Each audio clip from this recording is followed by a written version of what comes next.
Humanity has thought about colonizing other planets since the dawn of astronomy. We've written books and made movies about it. But now, it seems we're closer than ever to make this idea a reality. Scientists have considered a lot of candidates for Earth 2.0, and they've found some. What would it be like to live among Venus's clouds, or reside inside Mercury's underground lava tubes? What planet is going to be the first one to have human colonies? And how different will our lives become once we leave our home? Get ready to hear about the plans that SpaceX and NASA have been working on, and what's about to happen in the near future.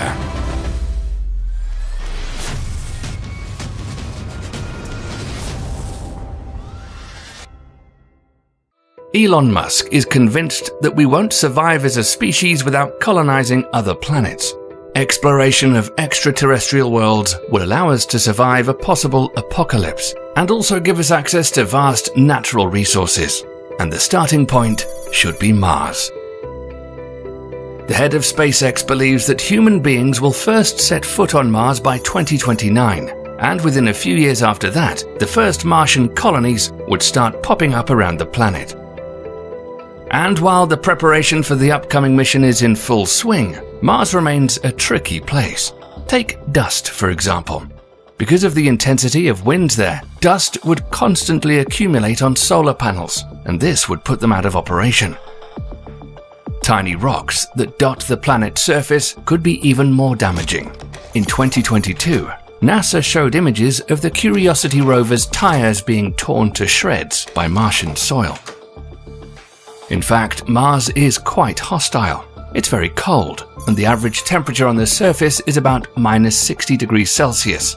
A person there would quickly turn into an ice cube without some kind of protection or spacesuit. The magnetic field on the planet is very weak, and the atmosphere is 100 times thinner than the Earth's, meaning no protection from cosmic radiation. In addition, there's nothing to breathe, because the atmosphere of Mars is a poisonous cocktail of carbon dioxide, nitrogen, and argon gases. But with the help of modern technology, all this can be fixed.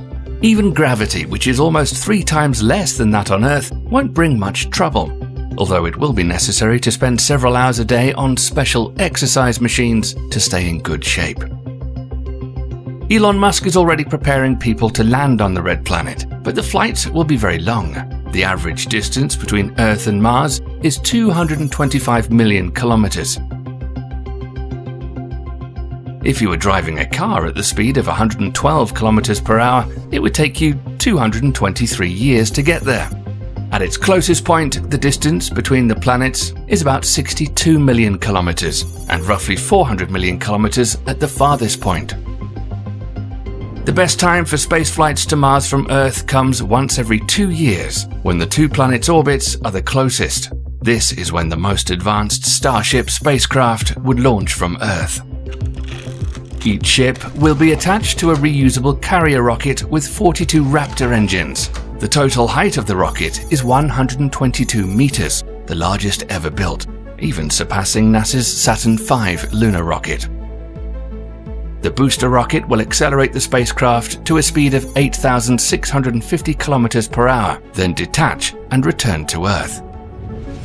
The ship will deliver people to Mars in about 7 months, and after filling the tanks with fuel made on Mars, the ship can be launched back to Earth using its own engines. To supply rockets with fuel, a plant will be built on Mars to produce methane and liquid oxygen from water ice and atmospheric carbon dioxide. The spacecraft will carry 100 or even 200 people and 100 tons of cargo. The Starship flotilla will make about 1,000 voyages a year. According to Musk, at this rate, by 2050, a city with millions of citizens and a developed industry could appear on the Red Planet. The idea is to build a city under protective domes. The dwellings will be built by robots before people arrive, and the rest could be printed by settlers using 3D printers. NASA has already held a competition for the best Martian house in a special program called 3D Printed Habitat Challenge. First place went to the Mars Ice House project, which is a 4-story igloo, an Eskimo yurt adapted to the conditions of Mars. It has many apartments and public rooms connected by a spiral staircase. The rooms would have curved walls to create the illusion of more space. But whatever shape the houses on Mars take, Elon Musk believes that the most important thing is to make the settlement independent of supplies from Earth. Food would be grown on hydroponic farms powered by solar energy. As for the Martian soil, it's still unclear whether Earth plants will take root there.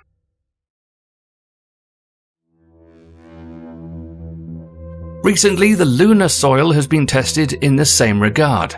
If there are settlers on the moon, they'll need to at least partially provide themselves with food. To find out if this would work, scientists from NASA and the University of Florida sowed green crops in lunar regolith and volcanic ash and added a nutrient solution. Arabidopsis thaliana, a relative of cruciferous vegetables, sprouted perfectly in this mixture, and this raised the moon's ranking as a site for colonization. Still, our satellite is too small to become a second Earth. Scientists are considering all the planets in the solar system that could become a full-fledged replacement for our home, even Mercury. It's difficult to imagine that a new Earth would be a celestial body that rotates so close to the Sun. Our star heats Mercury's surface to an average of 179 degrees Celsius, and the daily maximum temperature gets even higher, up to 427 degrees Celsius. And it has no atmosphere to deflect solar radiation. A solution to this was proposed back in 2011. The Messenger probe spotted a ton of Swiss cheese-like features on the surface of Mercury, which could indicate underground lava tubes. Colonies built inside such tubes would be naturally protected from solar radiation and extreme temperatures. But the lack of gravity is still an issue. The absence of gravity deprives human muscles of their usual load, and they begin to atrophy quite fast. And our bones would suffer even more.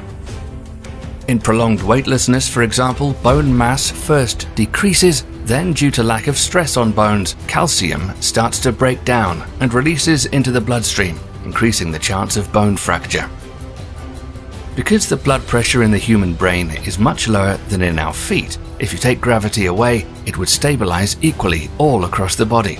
This could lead to bleeding in blood vessels, impaired vision, and a stroke. But in case we decide to relocate to Venus, we'll avoid such troubles.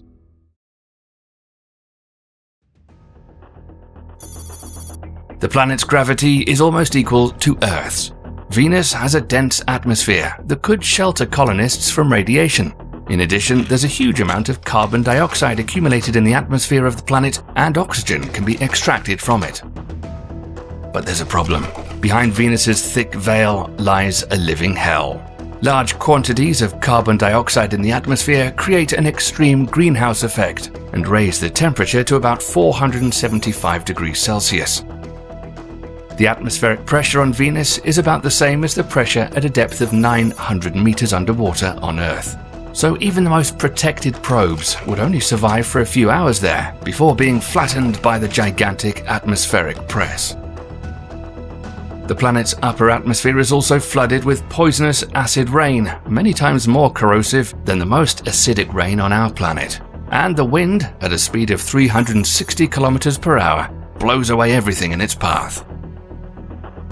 So why do scientists still consider colonizing such a horrible planet? It turns out that Venus hides a place like Earth. At an altitude of about 50 kilometers, there's a region with a level of pressure and gravity almost like that found on Earth. And the temperature there is about 30 to 50 degrees Celsius. So building floating habitats behind the planet's clouds might be a good idea. The NASA team has already begun developing the high-altitude Venus operational concept. The initial mission envisaged an airship 129 meters long and 34 meters high, and protected from high temperatures with only a thin outer layer. One idea was to use a nitrogen and oxygen mixture as a lifting gas for the airship, making its full volume habitable. It would make the airship lighter than the Venusian atmosphere, allowing it to float above the clouds. And because Venus is close to the Sun, there would be abundant solar energy, meaning no problems with energy to power floating habitats and cool the airship. But at the edge of the solar system is yet another great place for colonists. Although this celestial body is Saturn's satellite, Titan is the size of a small planet and is the 10th largest object in the solar system, including the Sun. Its diameter is 1.06 times that of Mercury, 1.48 times that of the Moon, and 0.4 times that of Earth. The giant satellite resembles our planet more than any other celestial body in the solar system. Titan has many lakes of liquid methane and ethane, which are strikingly similar to Earth's bodies of water. They're constantly replenished by methane rains. The land is covered with dunes of solid hydrocarbons that look similar to the sand dunes on Earth. These hydrocarbons could be an excellent source of energy for the colonists. Even there, on this distant world, humans would have shields against radiation. Saturn's magnetosphere and Titan's nitrogen atmosphere are 50% thicker than Earth's, and water ice just beneath the surface of the satellite can be used to produce oxygen. And Titan is terribly cold. Temperatures average about minus 180 degrees Celsius, but colonists don't have to hide from the bitter cold under a spacesuit. Titan's dense atmosphere dissipates the cold, which could allow people to walk around wearing warm clothes and respirators, and they could make housing out of plastic using local raw materials. Scientists believe that on Titan we should build houses in the form of domes inflated with warm oxygen and nitrogen. Another unique feature about Titan is that the first people could fly like birds there. Weak gravity combined with a dense atmosphere would allow you to perform stunts in the air with wings attached to your back. But do we actually need another celestial body to live on? The idea of colonizing space isn't really new, as it was proposed back in 1975. But recently a team from Stanford University developed a project for a modern settlement among the stars and planets. It's made in the form of a torus with a diameter of 1.6 kilometers and a thickness of 150 meters. Such a dwelling would be able to accommodate 10,000 people. It would need to rotate continuously around the axis to create artificial gravity. There would be an industrial area for processing ore from nearby planets and their satellites. The leftover slag could be dumped outside, as it would become a reliable shield against all types of radiation. In the living area, each colonist would be given a separate apartment, located on different levels. All of them would be connected by spiral staircases, where people would often see each other upside down. The effect would occur as a result of the constant rotation of the structure. Scientists are already making plans to colonize Earth-like exoplanets near other stars. But do you think we can ever get that far? Share your thoughts with a comment and give us a like if you enjoyed the video. To make sure you don't miss out on anything incredible happening in our universe, stay tuned here by subscribing. Thanks for watching.